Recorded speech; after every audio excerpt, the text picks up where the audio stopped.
So maybe is it like sort of like the We the Fringe flags or the F Trudeau flags? Would that, the We the Fringe, the F Trudeau flags, would that be under the ban maybe? Or? Pretty sure it would.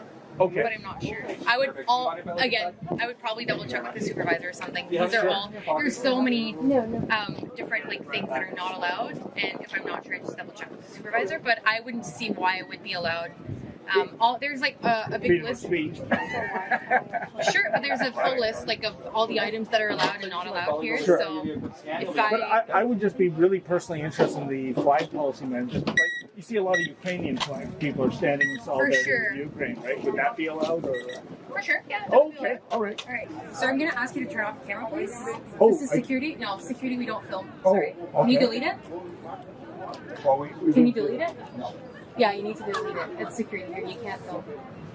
Why would I? Because this is security. When you go to the airport, do you film inside? Okay, then. Well, we have a policy of not deleting our footage. No, but this is security here. This is security. You can't film. Anything beyond security, you're allowed to do anything you want. But anything here, you can't film. You can't take pictures. I'm going to ask you to delete it. Therefore, for the rest of the night, we are not allowed on Parliament Hill. Can you believe that? Needless to say, we did not comply with their orders, and we were promptly suspended. So much for freedom of the press, I guess. But get this, just like the overwhelming presence of law enforcement, the security checkpoints were also about putting on a show as opposed to doing something tangible.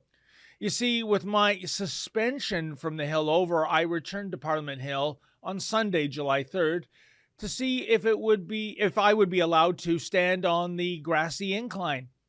I turned off my recording devices, got in line, got patted down, got scanned, had my bag thoroughly searched, and then, once past Checkpoint Charlie, I began to film my report, and that's when a most amazing thing occurred.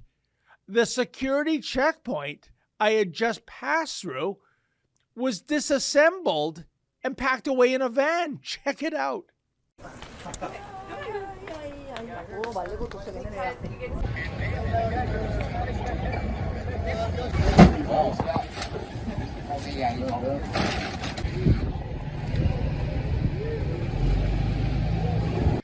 So, in other words, had I visited Parliament Hill just 5 minutes later, I wouldn't have had to have gone through security. I guess criminals and terrorists only attempt to get on the Hill before 5 p.m. as opposed to after 5 p.m. Does this make any sense to anyone? Of course not. It was completely nonsensical. What's more, this too was so much security street theater orchestrated by the Trudeau Liberals in order to pretend they were protecting Canadians from a threat that did not exist. The Freedom Convoy may be long gone from Ottawa, but the demonization and vilification continues. It was enough to make one protest all of these indignities, except that Parliament Hill was inexplicably a protest-free zone during Dominion Day weekend. Case in point, there is a political prisoner currently incarcerated in Ottawa these days. That would be Tamara Leach. Her imprisonment is an outrage, of course.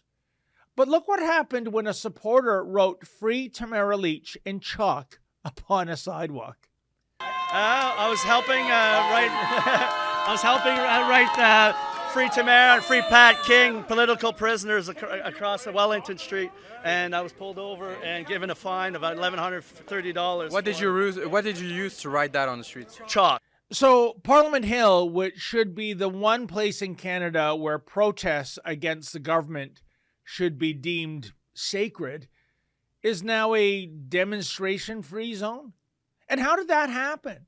And is this the so-called new normal moving forward?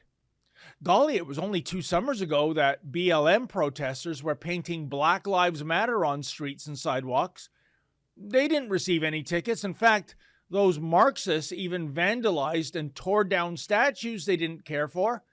And not only did law enforcement turn the other cheek, they actually bent the knee in solidarity with these vandals. Uncanny. Oh, we also happened upon street preachers on Wellington Street last weekend. But alas, preaching the gospel and handing out leaflets would not be tolerated either.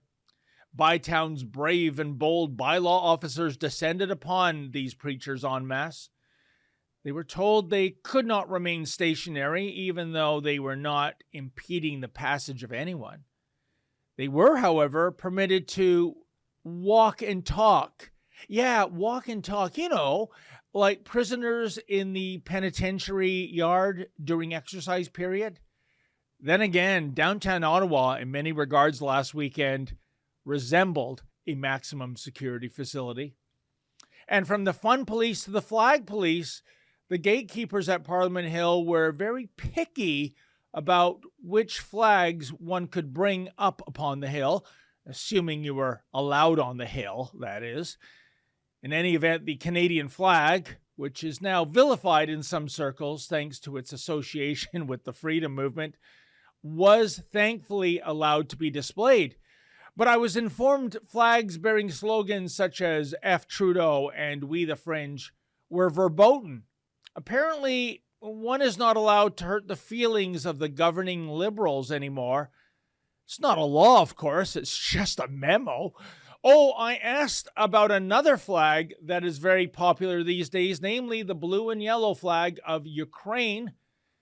Can one display that on the hill, I inquired.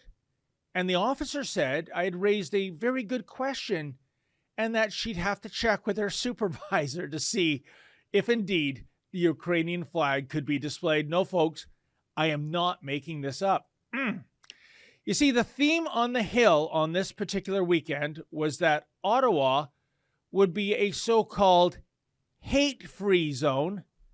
And so it was that the display of certain flags, preaching the gospel, writing messages of solidarity for Tamara Leach, heck, even making unnecessary noise, all of that was deemed to be acts of hatred.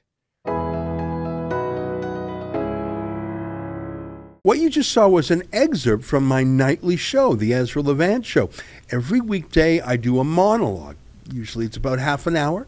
Then I interview an interesting guest, and then we read my hate mail or my fan mail, whichever is more fun. It's only available behind a paywall, though. That's how we pay our bills here at Rebel News. We don't take a dime from Justin Trudeau. But the good news is it's only $8 a month, about half the price of Netflix. And in addition to my nightly show, you also get weekly shows from 4 other friends here at Rebel News. So you're getting 36 shows a month just for $8. I think it's worth it. And even if you're not quite sure, do it anyways, because we rely on viewers like you to keep us free and independent. I promise you I'll never take a dime from Trudeau. Just go to rebelnewsplus.com and click subscribe. Thanks.